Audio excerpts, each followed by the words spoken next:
So in this question, a bulb of mass 10 milligram and charge 10 microcoulomb is connected to an insulating string of length 1 meter is brought near to an infinitely long non-conducting sheet of charge density sigma as shown in the figure. If the string is subtend angle 45-degree angle with the sheet in equilibrium condition, then surface charge density sigma that we have to find. Here Q value is 10 microcoulomb जिसको normal लिख सकते हैं अपन 10 micro means 10 to the power -6 coulomb. तो ये Q value हो गई। मास को भी अपन चेंज कर सकते हैं केजी में, उसके लिए ये 100 milli means 10 to the power -3 and gram also 10 to the power -3 kg. So it will be 10 to the power -4 kg. ये हो गया अपना मास। अब यहाँ पे जो पार्टिकल है वो इक्विलिब्रियम कंडीशन है। Equilibrium condition means total force 0 होगा। तो यहाँ पे अपन टोटल फोर्स 0 करने के लिए mg डाउनवर्ड होगा, इसका अपोजिट फोर्स होगा कोई t का कंपोनेंट, टेंशन होगा स्ट्रिंग के अलोंग। इसके दो कंपोनेंट हो गए, फर्स्ट हो गया थीटा की तरफ, ये हो गया t कोस 45 डिग्री एंगल, ये हो गया t साइन 45 डिग्री। अब ये जो फोर्स होगा चार्ज पार्टिकल पे वो अवे फ्रॉम द सीट होगा, क्योंकि दोनों चार्ज पॉजिटिव है। तो ये हो गया QE। जो अब जो mg फोर्स है वो बैलेंस होगा t कोस 45 डिग्री से।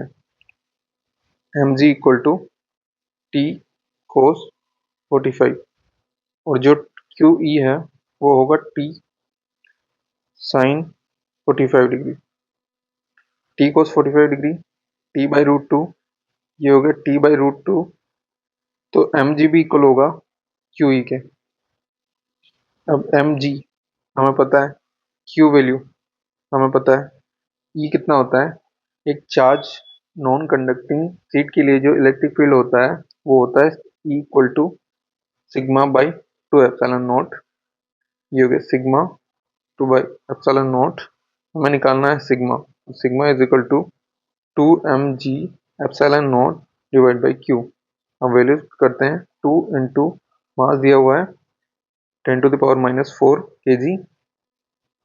जी अपना हो गया ग्रेविटेशनल एक्सेलरेशन, हो गया 10 epsilon not. Epsilon not is 8.85 into 10 to the power -12 divide by charge. Charge is 10 microcoulomb. इसको सोल्व करते हैं, 10 से 10 कैंसिल, ये -6 से ये -12 -6 टाइम, ये हो गया -4 एंड -6 10 टू द पावर -10। इसको मल्टीप्लाई करो 2 से, ये होगा 17.7 समथिंग। ये 10 टू द पावर -10 है, इसको अपन चेंज कर सकते हैं 10 टू द पावर -9 में। 1.77 into 10 to the power -9, 10 to the power -9 को हम लिख सकते हैं नैनो कूलम। सो ये हो गया 1.77 नैनो कूलम डेंसिटी है तो पर मीटर स्क्वायर। ये हो गया आंसर 4।